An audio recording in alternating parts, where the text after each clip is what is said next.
नमस्कार दोस्तों, RO test series 2023 के इस वीडियो में आप सभी का हार्दिक स्वागत है। आज हम देखेंगे टेस्ट नंबर 79 को।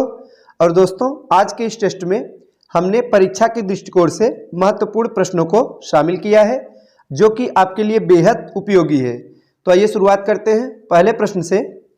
पहला प्रश्न है कि भारत के किसी राज्य की विधानसभा में अधिकतम सदस्यों की संख्या हो सकती है। तो दोस्तों, किसी राज्य की विधानसभा में सदस्यों की अधिकतम संख्या कितनी हो सकती है? ऑप्शन ए है 500, बी 450, सी है 400 या डी 550। तो दोस्तों, इस प्रश्न का सही जवाब होगा ऑप्शन नंबर ए यानी 500। विधानसभा में सदस्यों की अधिकतम संख्या 500 हो सकती है। और वहीं अगर पूछा जाए कि न्यूनतम संख्या, तो दोस्तों कम से कम 60 संख्या और अधिकतम जो संख्या निर्धारित की गई है वो है 500।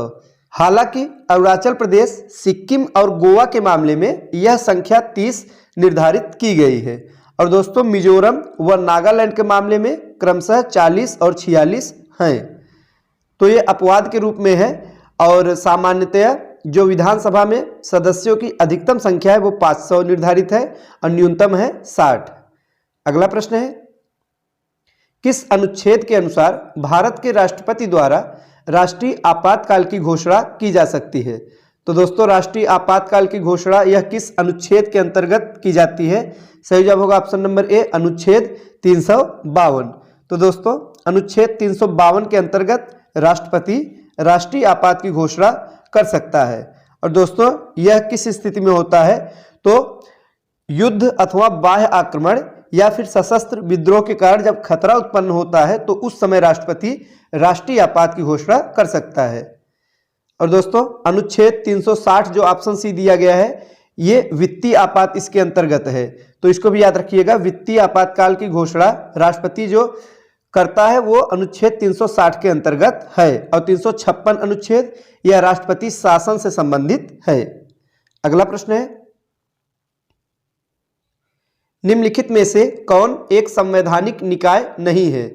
तो 4 ऑप्शन दिया गया है, इसमें से हमको बताना है कि कौन संवैधानिक निकाय नहीं है।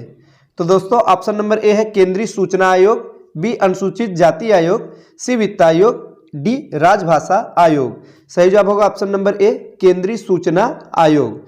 दोस्तों, केंद्रीय सूचना आयोग इसकी स्थापना 2005 में केंद्र सरकार द्वारा की गई थी और यह संवैधानिक निकाय नहीं है। बाकी के जो 3 विकल्प दिए गए हैं, ऑप्शन नंबर बी है अनुसूचित जाति आयोग। तो दोस्तों, अनुसूचित जाति आयोग यह अनुच्छेद 338 में है। इसका उल्लेख संविधान के अनुच्छेद 338 में किया गया है। और वित्त आयोग यह अनुच्छेद 280 में वित्त आयोग का उल्लेख है। और दोस्तों, ऑप्शन नंबर डी राजभाषा आयोग अनुच्छेद 344 में। तो यह किस अनुच्छेद में मिलता है? अनुच्छेद 344 में मिलता है। तो तीनों जो आयोग हैं ये संवैधानिक हैं। और ऑप्शन नंबर ए केंद्रीय सूचना आयोग यह संवैधानिक नहीं है। अगला प्रश्न है, किस राज्य में सर्वप्रथम पंचायती राज का आरंभ हुआ? महत्वपूर्ण प्रश्न है। तो दोस्तों, पंचायती राज का आरंभ सर्वप्रथम राजस्थान में हुआ था। सही जवाब होगा option number C Rajasthan. Rajasthan यह देश का पहला राज्य था जहां पंचायती राज की स्थापना हुई। और दोस्तों, राजस्थान के किस जिले से हुई? तो ये भी नाम याद रखिएगा, परीक्षा में पूछा जाता है। तो नागौर जिले से। तो किस जिले से? नागौर जिले से 1959 को तत्कालीन प्रधानमंत्री पंडित जवाहरलाल नेहरू के द्वारा किया गया। अगला प्रश्न है, सरकारिया आयोग गठित हुआ था निम्न में से किसकी समीक्षा करने के लिए? तो दोस्तों, सरकारिया जो आयोग गठित हुआ था वो किसकी समीक्षा करने के लिए हुआ था? तो इस प्रश्न का सही जवाब होगा ऑप्शन नंबर सी संघ व राज्यों के मध्य संबंधों की। तो दोस्तों, सरकारिया आयोग यह किससे संबंधित है? संघ व राज्यों के मध्य संबंधों से यह आयोग संबंधित है।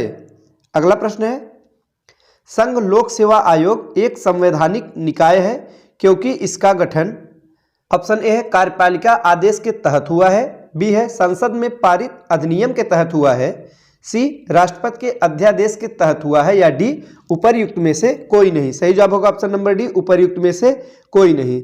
दोस्तों, संघ लोक सेवा आयोग यह भारत का केंद्रीय भर्ती अभिकरण है और यह एक स्वतंत्र संवैधानिक निकाय अथवा संस्था है, क्योंकि इसका जो गठन है वो संवैधानिक प्रावधानों के माध्यम से किया गया है। और दोस्तों इसका उल्लेख संविधान के अनुच्छेद 315 से 323 के बीच में मिलता है। तो 315 से 323, तो दोस्तों यह एक संवैधानिक निकाय है। अगला प्रश्न है, भाषाई अल्पसंख्यक वर्गों के लिए विशेष अधिकारी का प्रावधान संविधान के किस संशोधन अधिनियम के तहत किया गया है? सही जवाब होगा ऑप्शन नंबर बी, 7वें संशोधन अधिनियम।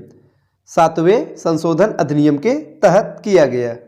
अगला प्रश्न है, पंचायती राज व्यवस्था में पंचायतों की शक्तियां एवं प्राधिकार संविधान के किस अनुच्छेद में वर्णित हैं?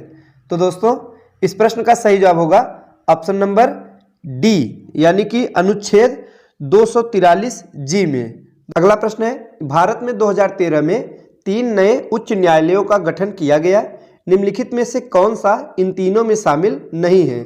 तो दोस्तों 2013 में जो 3 नए उच्च न्यायालयों का गठन किया गया, तो दिए गए विकल्पों में से कौन सा एक इनमें शामिल नहीं है? तो इस प्रश्न का सही जवाब होगा ऑप्शन नंबर सी, मिजोरम। दोस्तों 2013 में 3 उत्तर पूर्वी राज्य, जिनमें मणिपुर, त्रिपुरा और मेघालय है, तो इनमें अलग अलग न्यायालयों का गठन किया गया और मिजोरम में उच्च न्यायालय नहीं है। तो दोस्तों सही जवाब होगा ऑप्शन नंबर सी, मिजोरम। अगला प्रश्न है, राज्यपाल की विवेकाधिकार शक्तियां किस अनुच्छेद में निहित है? तो दोस्तों राज्यपाल की विवेकाधिकार शक्तियां यह किस अनुच्छेद में निहित है?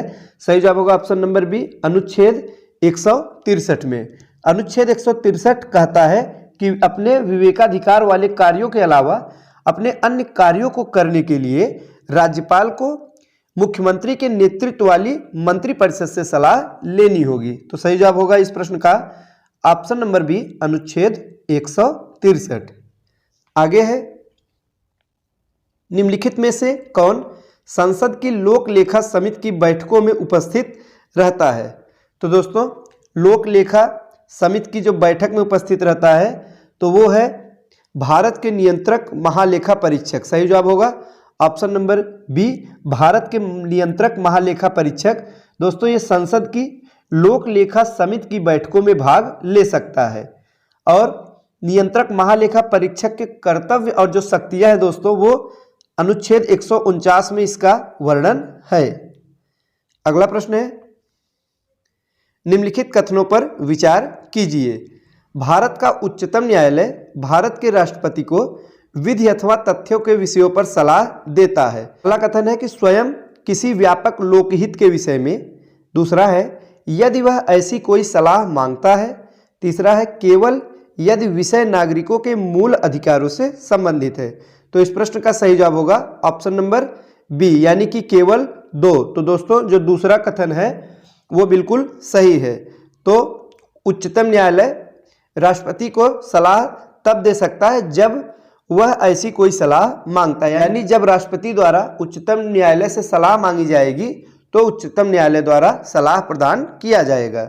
सही जवाब होगा ऑप्शन नंबर 2, यदि वह ऐसी कोई सलाह मांगता है।